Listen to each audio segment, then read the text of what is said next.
आज की राजनीति और संसद की बड़ी खबरें। विपक्षी दल लोकसभा अध्यक्ष ओम बिरला के खिलाफ अविश्वास प्रस्ताव लाने की योजना बना रहे हैं। उत्तर प्रदेश विधानसभा का बजट सत्र आज से शुरू हो रहा है। 11 फरवरी को बजट पेश होगा। प्रधानमंत्री मोदी ने मलेशिया यात्रा के दौरान आतंकवाद पर भारत का कड़ा रुख साफ किया। मल्लिकार्जुन खड़गे के आवास पर विपक्षी नेताओं की अहम बैठक बुलाई गई है। पीएमओ ने स्पष्ट किया है कि स्वैच्छिक योगदान वाले फंड्स पर संसद में सवाल नहीं पूछे जा सकते। सीएम हिमंत बिस्वा शर्मा ने सांसद गौरव गोगोई पर पाकिस्तानी संबंधों का आरोप लगाया, जिस पर विवाद छिड़ा है। मेट्रो किराया वृद्धि के खिलाफ प्रदर्शन के दौरान भाजपा सांसद तेजस्वी सूर्या को हिरासत में लिया गया। रणजीत सावरकर ने कहा कि वीर सावरकर को भारत रत्न मिलने से पुरस्कार की प्रतिष्ठा बढ़ेगी। पश्चिम बंगाल में पंचायत संशोधन बिल पारित, टीएमसी ने इसे स्थिरता के लिए जरूरी बताया। रेखा गुप्ता ने 1 लाख करोड़ का बजट पेश किया, जिसमें 50,000 सीसीटीवी और झुग्गियों के लिए 700 करोड़ आवंटित हैं। आज की देश विदेश की बड़ी खबरें। पीयूष गोयल ने कहा कि नया व्यापार ढांचा भारत को $30 ट्रिलियन की अर्थव्यवस्था बनाने में मदद करेगा। थाईलैंड में कंजर्वेटिव पीएम अनुतिन चांडविराकुल भारी जीत की ओर बढ़ रहे हैं। नवनिर्वाचित पीएम सनाए ताकाइची की पार्टी ने जापान के चुनावों में भारी बहुमत हासिल किया। सोशलिस्ट पार्टी के सेगुरो ने पुर्तगाल के राष्ट्रपति चुनाव में शानदार जीत दर्ज की। ईरान ने अमेरिका के साथ परमाणु वार्ता के लिए तैयारी दिखाई है, लेकिन यूरेनियम संवर्धन छोड़ने से इनकार किया। निज्जर विवाद को पीछे छोड़ते हुए दोनों देश साझा सुरक्षा योजना पर सहमत हुए। ट्रंप के ग्रीनलैंड को लेकर दे बयानों से नाटो देशों में नाराजगी। आरएसएस प्रमुख मोहन भागवत ने बांग्लादेश में हिंदुओं की सुरक्षा और एकता का आह्वान किया। स्पेसएक्स चंद्रमा पर सेल्फ ग्रोइंग सिटी बनाने की दिशा में काम कर रहा है। पिछले 24 घंटों में गाजा में 65 लोगों की मौत। मिस्र ने नए युद्ध विराम का प्रस्ताव दिया। आज की युद्ध और रक्षा की बड़ी खबरें। भारत द्वारा अमेरिकी तेल खरीदने के फैसले को रूस पर निर्भरता कम करने की रणनीति माना जा रहा है। हौथी विद्रोहियों समूह के स्मॉल ग्रुप की गुप्त बातचीत लीक होने से हड़कंप। जम्मू कश्मीर के कठुआ में सुरक्षा बलों ने आतंकियों की तलाश तेज की। भारी मात्रा में गोला बारूद बरामद। ट्रंप प्रशासन ने चीन को रोकने के लिए डिटेरेंस को केंद्र में रखा।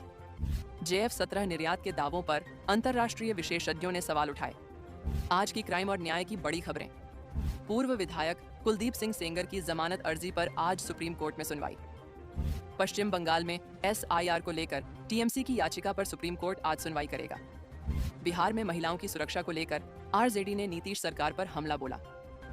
अदालत ने एक पर्यटक के साथ सामूहिक दुष्कर्म और हत्या के मामले में 3 लोगों को दोषी ठहराया।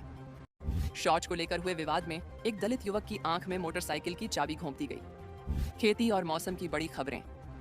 मंत्री शिवराज सिंह चौहान ने आश्वासन दिया कि भारत अमेरिका व्यापार सौदे में भारतीय किसानों के हितों की रक्षा की गई है। पीयूष गोयल के अनुसार भारतीय कृषि उत्पाद अब अमेरिका में शून्य शुल्क पर प्रवेश कर सकेंगे। मदुरई में किसानों का राष्ट्रव्यापी मार्च पहुंचा। स्वामीनाथन आयोग की सिफारिशों की मांग तेज। उत्तर भारत में ठंड का असर कम हो रहा है, जबकि दक्षिण में कुछ हिस्सों में हल्की बारिश की संभावना। तटीय राज्यों को लेकर मौसम विभाग ने अगले 48 घंटों के लिए अलर्ट जारी किया। आज की खेल जगत की बड़ी खबरें। टीम इंडिया के लिए गौतम गंभीर ने दिल्ली में विशेष डिनर का आयोजन किया।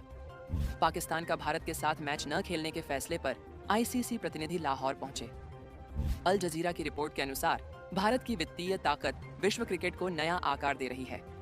आज की फिल्मी जगत की बड़ी खबरें। रॉकस्टार गेम्स ने पुष्टि की कि GTA 6 नवंबर 2026 में रिलीज होगा।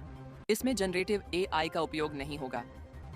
अभिनेत्री कंगना ने मोहन भागवत के एकता वाले बयान का समर्थन किया। अमेरिकी रैपर ट्रेविस स्कॉट 2025 से 26 के अंत तक भारत में अपना पहला बड़ा कॉन्सर्ट कर सकते हैं। एडोर की पूर्व CEO मिन्ही, जिन पर कार्यस्थल पर उत्पीड़न के लिए जुर्माना लगाया गया। आज की अचानक और अन्य बड़ी खबरें। दिल्ली के 9 प्रमुख स्कूलों को बम से उड़ाने की ईमेल के जरिए धमकी मिली। पुलिस अलर्ट पर। दिल्ली के विकासपुरी में एक चलती बस में भीषण आग लग गई, हालांकि कोई हताहत नहीं हुआ। कोच्चि के मंदिर में एक बेकाबू हाथी ने रविवार को भारी तोड़फोड़ की। मेघालय में अवैध माइनिंग के दौरान 27 लोगों की मौत पर विशेषज्ञों ने चिंता जताई। AI इम्पैक्ट समिट 2026 में भारत ने दुनिया के AI बाजार में बड़ी हिस्सेदारी का लक्ष्य रखा। जानकारी अच्छी लगी हो तो चैनल को लाइक और सब्सक्राइब करें। धन्यवाद दोस्तों, आपका दिन शुभ रहे। तो जल्द मिलेंगे अगली ताज़ा खबरों में।